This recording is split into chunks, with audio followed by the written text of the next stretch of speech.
But what it leaves out, I think, is that sort of intangible thing of that, that immigrant spirit of people coming to this country and families, those families being able to help each other out, to creating that sort of base, that foundation for themselves. You see this, in all the big countries in the United States, where you get these pockets of these lower skilled immigrants that help each other and work each other and build each other up. And so that's where it's a little bit more difficult to just make this a very cold analysis like that.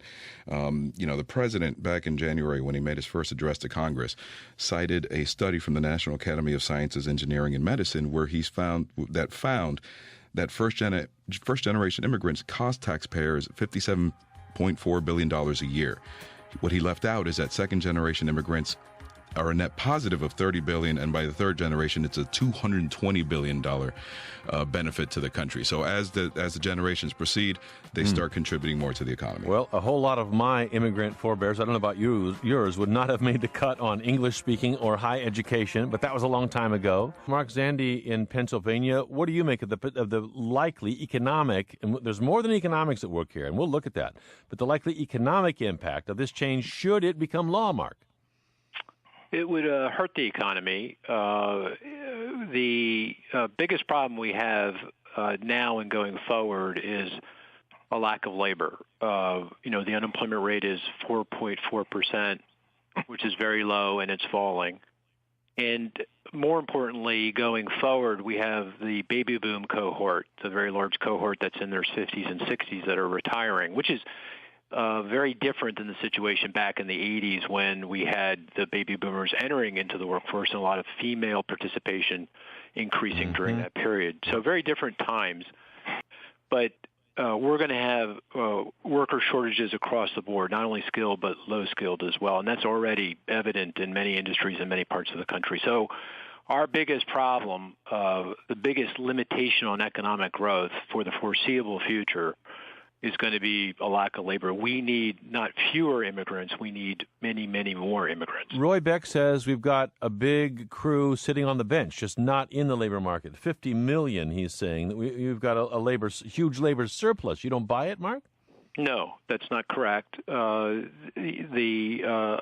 unemployment rate is 4.4%. The underemployment rate, which includes folks that are part-time, would like more hours, folks that have stepped out of the workforce, so they're not counted as unemployed, but say that they would want a job if they could find one that is suitable, is now 8.6%. And that is also consistent with previous times historically when the economy was at full employment. So, no, that is not the case. And another, just a data point that makes this clear, is that there is currently a record number of open job positions across the country, 6 million. And as a share of the workforce, it's the highest percent in the data that we have. So, no, we don't have at this point a problem with underutilized labor. Our problem is a lack of labor, and that's just going to become much more acute going forward. The evidence suggests that immigrants, even low-skilled immigrants, are complements to American workers. They're not substitutes to American workers. That if you bring immigrants into the country, they empower businesses to expand their activities and hire more of everybody, including American citizens. So there is no evidence, statistical, academic research that I'm aware of that would suggest that this is a problem for low-skilled workers. Again, particularly in the context of the current labor market, which is a labor market that is tight and going to get tighter. And by the way, one of your previous callers made an excellent point, and that is immigrants, by definition, they're risk takers, right? People don't move from one country, come to another without taking some real risk. Yep. They're entrepreneurial, they're innovative. Lots of evidence of this. They start companies, and who do they employ? They employ American citizens. The robots are coming. They're going to do all the jobs, Mark. Why do we need more immigrants? I got a great story for you. So the chief economist of Google, Hal Varian, a fantastic economist, we asked him that question because you'd expect, this guy would know something about this.